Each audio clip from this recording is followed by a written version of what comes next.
1938 की फ्रांसीसी क्रांति, जिसे फरवरी क्रांति के नाम से भी जाना जाता है, यूरोप में हुई अन्य क्रांतियों की तरह ही राजनीतिक, सामाजिक और आर्थिक कारणों का परिणाम थी।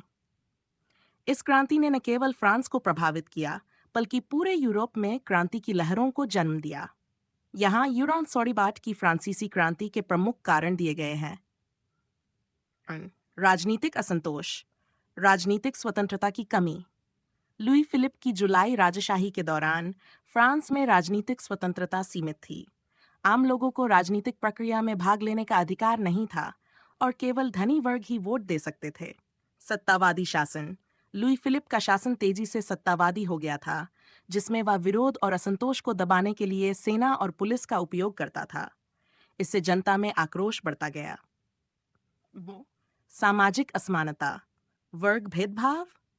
समाज में धनी और गरीब के बीच गहरी खाई थी। उच्च वर्ग को सभी राजनीतिक और आर्थिक लाभ मिलते थे, जबकि मजदूर वर्ग और किसान लगातार गरीबी में जी रहे थे। मध्यम वर्ग की नाराजगी, मध्यम वर्ग जो आर्थिक रूप से स्थिर थे लेकिन राजनीतिक सत्ता से वंचित थे, वे भी असंतुष्ट थे और उन्होंने राजनीतिक अधिकारों की मांग की। आर्थिक संकट, बेरोजगारी और आर्थिक मंदी। 1947 में यूरोप में आर्थिक संकट गहरा गया। कृषि उत्पादन में गिरावट और खाद्य पदार्थों की कीमतों में वृद्धि ने जनता को और अधिक असंतुष्ट कर दिया।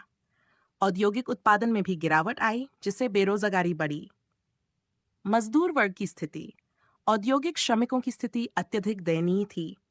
वे बहुत कम मजदूरी लंबे समय तक काम करने के लिए मजबूर थे और उनके पास किसी भी तरह की सामाजिक सुरक्षा नहीं थी। बौद्धिक और वैचारिक प्रभाव, प्रबोधन एन और उदारवाद लिबरलिज्म।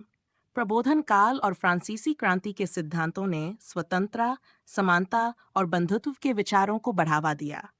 लोग अब लोकतंत्र, स्वतंत्रता और अधिकारों की मांग कर रहे थे।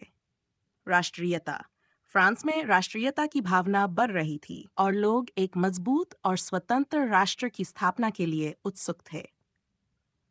यूरोप में अन्य क्रांतियों का प्रभाव, 1948 की क्रांतियां। 1948 में पूरे यूरोप में क्रांतियों की लहर चल रही थी, जैसे कि जर्मनी, इटली, एस्ट्रिया आदि में।